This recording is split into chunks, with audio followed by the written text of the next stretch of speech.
খবরে দেখলাম ইন্ডিয়া থেকে পাইপলাইনে করে ৫ ঘন্টায় ৫,০০০ টন ডিজেল আসবে। রাইট? খুব ফলাও করে প্রচার করা হচ্ছে। ৫,০০০ টন। ইন্ডিয়া থেকে। সো দিল্লি না ঢাকা এই প্রশ্নর উত্তরটা আমার মনে হয় না দেয়ার প্রয়োজন আছে। রিগার্ডলেস সরকারের পক্ষ থেকে, তারেক সাহেবের পক্ষ থেকে, তারেক ভাইয়ার পক্ষ থেকে বারবারই বলা হচ্ছে এবং তার বিভিন্ন মন্ত্রী, মিনিস্টার, নেতারা বলছে বিএনপির যে বাংলাদেশে তেলের কোনো সমস্যা নেই, বাংলাদেশে এনার্জির কোনো ক্রাইসিস নেই, বাংলাদেশে বিদ্যুতের কোনো সমস্যা নেই। রিয়েলিস্টিকলি ১২ ঘন্টাও কারেন্ট থাকছে না, এরকমও জায়গা আছে। ১২ ঘন্টা লোডশেডিং হচ্ছে। ৩, ৪, ৫ ঘন্টা লোডশেডিং এটা কোনো মানে এটা একটা নরমাল ব্যাপার হয়ে গেছে। আমি এমনি বলছি না। কিছুদিন আগে আমার ফেসবুকের পেইজে, এরপরে বাংলাদেশ আওয়ামী লীগের ফেসবুকের পেইজে একটা সার্ভে করা হয়েছিল যে কার বাসায় মানে কোন এলাকায় কতক্ষণ কারেন্ট থাকে না। সেখানে অন অ্যান অ্যাভারেজ মানে হাজার অ্যাকচুয়ালি লক্ষ মানুষ ভোট দিয়েছে যে বেশিরভাগ সময় তাদের ৫ থেকে ৭ ঘন্টার বেশি কারেন্ট থাকে না। That's the first one. And then the second, third, fourth ১২ ঘন্টারও বেশি। সো এমনও অনেক গ্রাম আছে, বিশেষ করে গ্রামাঞ্চলে, বাংলাদেশের বেশিরভাগ মানুষ গ্রামাঞ্চলে, সেখানে কারেন্ট থাকে না ১২ ঘন্টারও বেশি। এদিকে সরকারের মন্ত্রীরা বলছে বাংলাদেশে কোনো বিদ্যুতের সমস্যা নেই। এই পুরা জিনিসগুলি আমার কাছে খালি মানে মানে দেজাভু টাইপের একটা সিচুয়েশন আরকি। আই মিন কোথায় জানি দেখেছিলাম এই সমস্যাগুলি? কখন জানি দেখেছিলাম? কখন জানি শুনেছিলাম? বিএনপি যখন এর আগেরবার ক্ষমতায় ছিল তখন আমরা অতটা ছোটও ছিলাম না। We were ১৭ বছর আগে, বয়স অনেক হয়ে গেছিল অলরেডি। এখন তো অনেক বয়স হয়ে গেছে। সো তখন আমরা চাক্ষুষ দেখেছিলাম আরকি বাংলাদেশে বিদ্যুতের অবস্থা কী ছিল ১৭ বছর বা ২০ বছর আগে, যখন তারেক জিয়া বিভিন্ন টিভি চ্যানেলে গিয়ে বলতেন যে সন্ধ্যার সময় মার্কেট খোলা রাখতে পারবে না, এই পারবে না, সেই পারবে না, একসাথে এত জায়গায় কারেন্ট দিতে পারবো না, এই সমস্ত গল্পগুলি যখন ফাঁদছিলেন আরকি। সে সময় ঠিক একই অবস্থায় ছিল। ১০ ঘন্টা, ৮ ঘন্টা, ৯ ঘন্টা কারেন্ট থাকতো না, পানি থাকতো না, গ্যাস থাকতো না। আই মিন তখন কোনো যুদ্ধ পরিস্থিতি ছিল কিনা আমার মনে নাই। I don't think so. বাংলাদেশে এমনিতেই অকেজো ছিল। কোনো ধরনের বিদ্যুতের প্রোডাকশন ছিল না। কিন্তু এখন এসে কেন বিদ্যুৎ থাকছে না? মিসম্যানেজমেন্টের কারণে। কারণ সভানেত্রী, আওয়ামী লীগ সভানেত্রী শেখ হাসিনা উনি এবং আওয়ামী লীগ বাংলাদেশে বিদ্যুতের ভালো স্ট্রাকচার করে গেছে। নিউক্লিয়ার পাওয়ার প্ল্যান্ট হতে শুরু করে সবই করে গেছে। এগুলি চালু হওয়ার কথা ছিল এবং এগুলি নিউক্লিয়ার পাওয়ার প্ল্যান্ট ছাড়াও বাংলাদেশে মোটামুটি অনেক নতুন বিদ্যুৎ কেন্দ্র একেবারে মডার্ন টেকনোলজি দিয়ে করে গেছে। যেগুলির সুফল আমরা ভোগ করে আসছিলাম। কিন্তু এই মুহূর্তে সেই বিদ্যুৎ কেন্দ্রগুলো কোনো কাজে আসছে না। কেন? কারণ মিসম্যানেজমেন্ট। কারণ এই সমস্ত এই বিদ্যুতের মানে যে সমস্ত স্ট্রাকচারগুলি করা হয়েছে অলরেডি, আমার মনে হয় তারেক সাহেব এগুলি ইউজ করতে চাচ্ছেন না। এখন এনার্জি ক্রাইসিস একটা বড় ব্যাপার। তেল ছাড়া বিদ্যুৎ উৎপাদন হতে পারে না। এখন তারা তো বলছে যে তেলের মানে নাই, প্রবলেম নাই। বাংলাদেশে যথেষ্ট তেলের মজুদ আছে, এটা সরকারের কথা। সো তার মানে কি তারেক জিয়া এখন বাংলাদেশের এক্সিস্টিং যে সমস্ত পাওয়ার প্ল্যান্টগুলি আছে, এগুলি কি ইউজ করতে চাইছে না? I mean think about it. কারণ অলরেডি যে স্ট্রাকচারটা আছে এবং রূপপুর পারমাণবিক বিদ্যুৎ কেন্দ্র যদি চালু হয়, তাহলে বাংলাদেশের এনার্জি ক্রাইসিস মানে বিদ্যুতের ক্রাইসিস আসলে থাকার কথা না তেমন একটা। কিন্তু এখানে একটা ব্যাপার আছে। সেটা হচ্ছে যে এখন বিএনপির লোকজন টাকা তো কামাইতে পারবে না যদি এনার্জি ক্রাইসিস না থাকে, বিদ্যুতের সমস্যা না থাকে। নতুন পাওয়ার প্ল্যান্ট করতে হবে না? নতুন বিদ্যুৎ কেন্দ্র করতে হবে, নতুন এটা সেটা করতে হবে, নতুন খাম্বা লাগাতে হবে। এখন সবই যখন স্ট্রাকচারেই আছে, সবই যখন করে ফেলেছে, আওয়ামী লীগ অলরেডি করে গিয়েছে, তারা নতুন করে আর কি করবে? সো যেটা আছে সেটাকে স্যাবোটেজ করে নতুন কিছু করা টাইপের সিচুয়েশন আরকি। ওই যে তেল যেরকম আমদানি করছে ২ লক্ষ টন কোনো ধরনের টেন্ডার ছাড়া নিজেদের কোম্পানির ভিতরে, মানে পুরাই অবৈধ। সেরকম ব্যাপার-স্যাপার আরকি। বাংলাদেশের মানুষ গত ১৫-১৬ বছর আসলে একটা সিমলেস সোসাইটি উপভোগ করে গেছে। আই মিন যখনই কোনো প্রবলেম হয়েছে, সমাধান পেয়ে গেছে। আই মিন প্রবলেম দুনিয়ার সব দেশেই হয়, রাইট? প্রবলেম সব জায়গায় হয়। ওই ক্রাইসিসকে মানে ট্যাকল দেওয়াটাই হলো বড় কথা এবং প্রপারলি দেওয়া।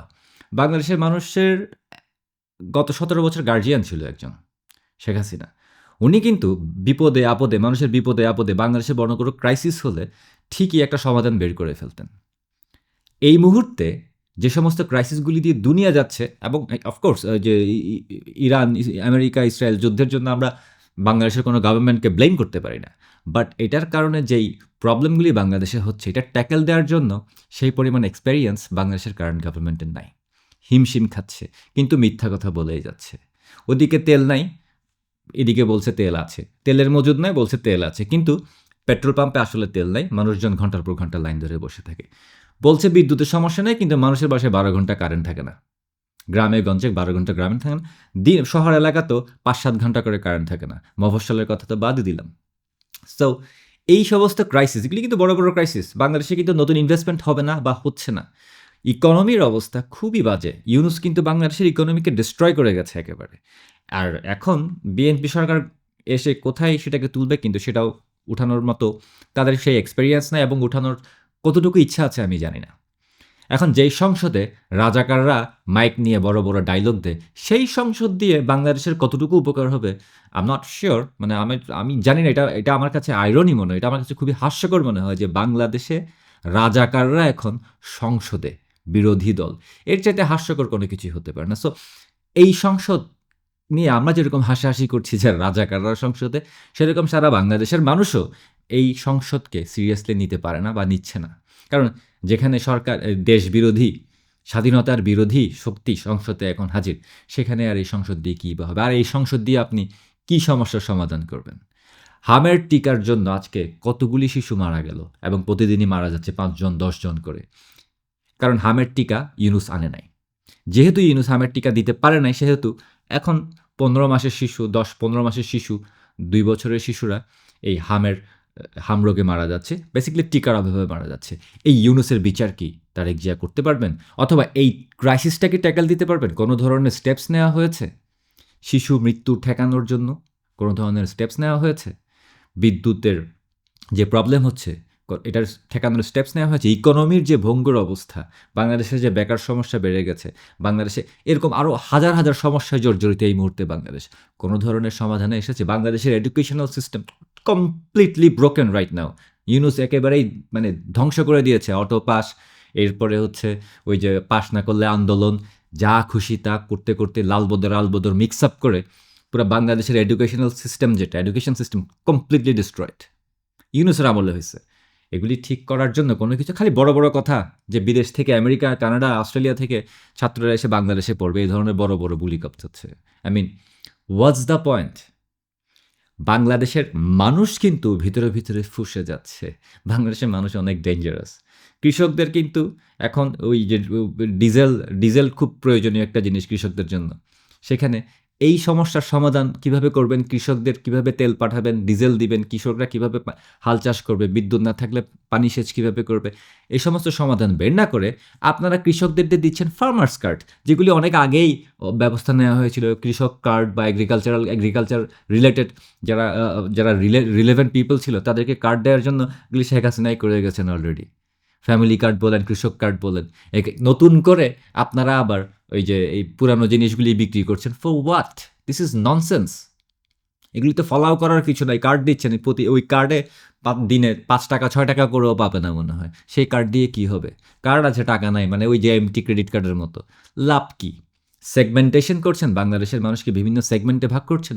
প্রয়োজন কি? বাংলাদেশের মানুষের কাছে এনআইডি আছে, রাইট? স্মার্ট কার্ড এনআইডি আছে। সেগমেন্টেশন ওখান থেকেই হয়ে যায়। এনআইডিতেই ভাগ করে ফেলা যায়, এনআইডিতেই পেশা দিয়ে ফেলা। এনআইডি স্ক্যান করলেই তো অনেক কিছু চলে আসার কথা।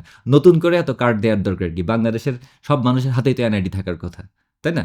সো প্রচুর সব প্রবলেম বাংলাদেশে এই মুহূর্তে, কিন্তু কোনো প্রবলেমেরই সমাধান আপনারা দিতে পারছেন না বা দিচ্ছেন না। আপনারা যেটা করছেন সেটা হচ্ছে যে ওই এমটি বাস্কেটের মতো দেখাচ্ছেন, যে প্যাকেজিংটা দেখাচ্ছেন, সুন্দর সুন্দর বক্স দেখাচ্ছেন, ভিতরে যে খালি, এটা মানুষকে বলতে ভুলে যাচ্ছেন। এইভাবে করে আসলে কতদিন আপনারা যেতে পারবেন? I have no idea. But বাংলাদেশের মানুষ already tired because of what happened. যে গ্যাঞ্জাম, টেররিস্ট অ্যাটাকগুলি হয়েছিল 2024 আগস্টে, জুলাই আগস্টে, এরপরে ইউনূসের শাসনামল পুরা দেশটাকে ব্রোকেন করে দিয়েছে, অর্থনৈতিক পঙ্গু করে দিয়েছে, দেশের মানুষের মানে 12টা বাজিয়ে দিয়েছে।